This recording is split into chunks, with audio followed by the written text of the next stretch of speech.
Fi żmien li ġej il-Gvern se jagħti diabetes strips b'xejn għal kull persuna li tbati bid-dijabete, miżura li se tiswa €900,000.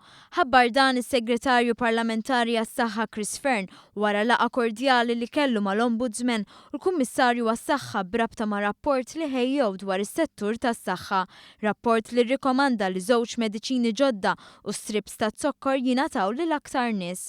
Dwar dan is-Segretarju Parlamentari Chris Fern qal li sal-aħħar ta' din is-sena se tkun iffinalizzata l-politika nazzjonali dwar id-dijabete. Permezz tagħha se jiżdied l-involviment tat-tobba tal-familji u jkun introdott formularju ta' mediċini li jingħataw b'xejn li persuni bid-dijabete jkollhom bżonn, fosthom il-mediċina Gliptins, miżura li se tiswa €3,500,000, miżuri li juru biċ-ċar il-ħidma sfiqa ta' dan il-Gvern fil-qasam tas-saħħa.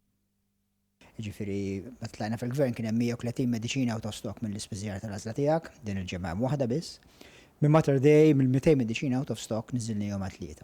Dan jixed li aħna naħdmu b'impenn qawwi biex il-pazjent inġibulu u ntuh dak li jixraqlu dak li għandu bżonn.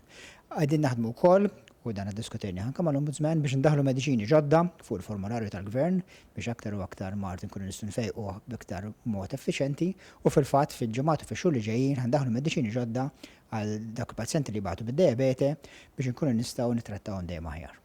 Barra minn hekk ir-rapport tal-Ombudsman iħares lejn persuni li qed jaffaċċjaw l-epatita C li f'pajjiżna hawn 1000 minnhom.